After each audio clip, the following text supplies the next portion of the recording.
Hi everyone, and welcome to the first episode of Things Entrepreneurs Say, the video show where we talk about the realities of entrepreneurship. So in episode 1, our focus is clarity of purpose. And so the quote for today is, first say to yourself what you would be, and then do what you have to do. And that's from Epictetus. And that's an important one to me personally, because I've met so many people who are only about the money. They're not focused on any sort of greater good or a greater purpose. And we all know that if you only focus on the money, it means that you're not going to be patient, because money takes time. It's not overnight success. And so if you don't see that money come soon, you're not going to be patient, and you're going to give up long before you ever achieve your dreams. So it's important to understand, find that purpose first. In my case, the purpose was very simple. Ever since I was 15 years old, I wanted to be a positive role model for young people around the world. And I figured there were 4 ways that I could do this. So I sat down with Dad at 15. I know that I'm a little bit different, but at 15 years old, I sat down with my father and I said I want to be a positive role model.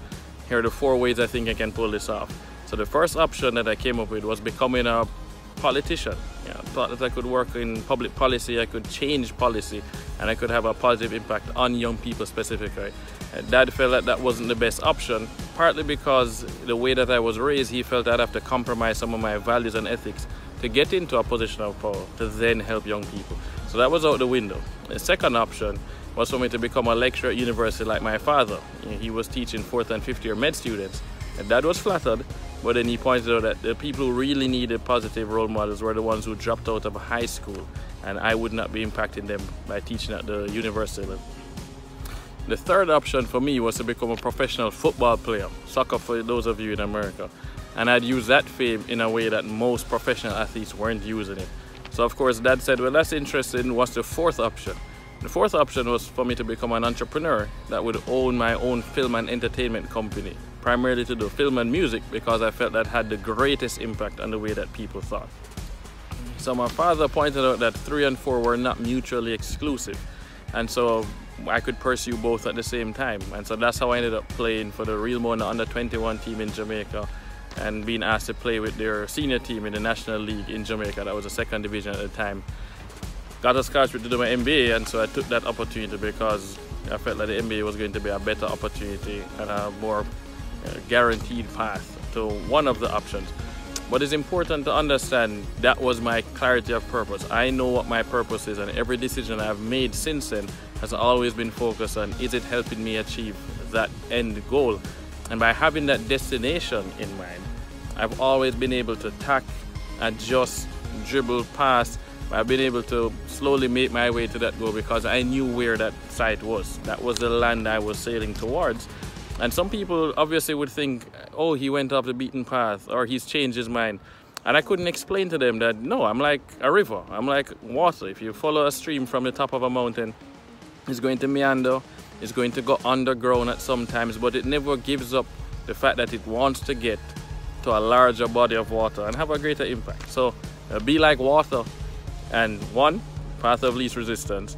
But number 2, don't worry about what anybody else is thinking or what they're saying. You know what your end goal is, but have a purpose. And by having that purpose, you're able to work backwards. So in my case, I did a 15-year plan broken into blocks of 5 years.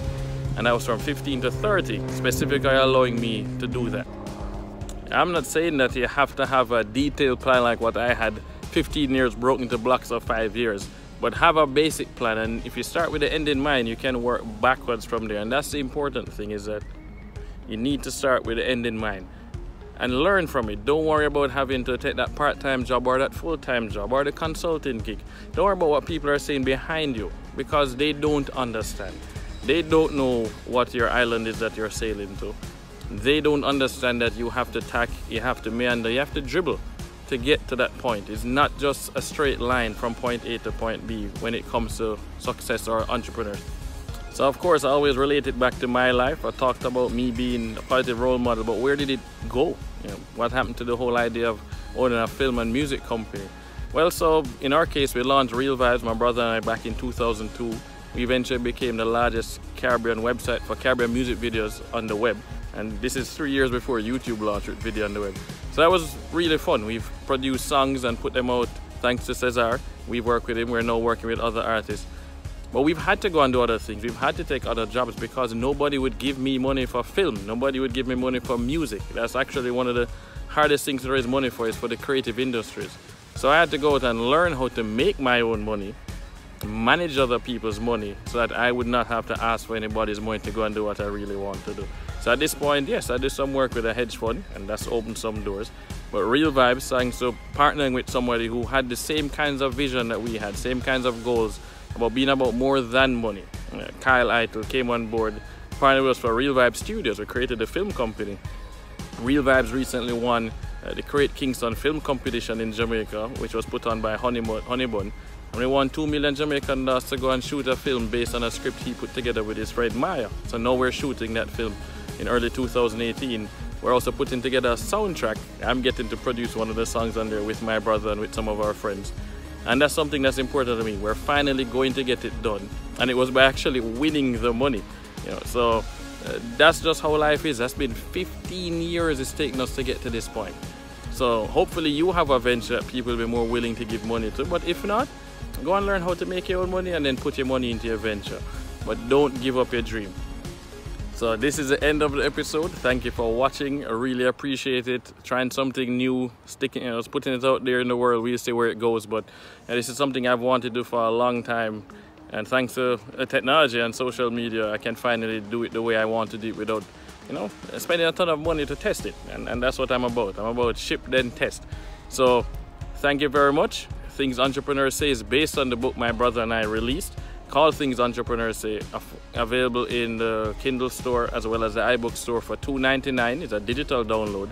And we didn't want to overcharge people. It's a collection of quotes by famous and not so famous entrepreneurs. And the idea behind the book was to make sure that somebody had daily inspiration to help them on their journey as an entrepreneur or to becoming an entrepreneur, covering topics from failure to teamwork and many more. And so the key thing with it though is that we're not doing it to make money. The $2.99, whatever we make from it, actually goes to a charity that my brother runs. And that charity manages an early childhood center in South Florida, because we believe that early childhood education is actually one of the most important things that can happen. Teaching children under 5 years old and preparing them for a stronger future. So I'm asking you, $2.99 is not expensive. It's like 2 songs on iTunes and it's going all to charity. I look forward to sharing videos with you on how the school is doing and how we're impacting the lives of children right here in South Florida. And thank you very much for the support. Thanks. Share it, share it, share it. So welcome to Things Entrepreneurs Say episode 1. Damn. Alright. Welcome to Things Entrepreneurs Say episode 1. The show where we... Oh man, there's a bicycle in the background. Welcome to Things Entrepreneurs Say, the show where entrepreneurs... Oh man. Welcome to Things Entrepreneurs Say, Welcome to Things Entrepreneurs Say, the show where we talk about the realities of entrepreneurship. This is episode 1.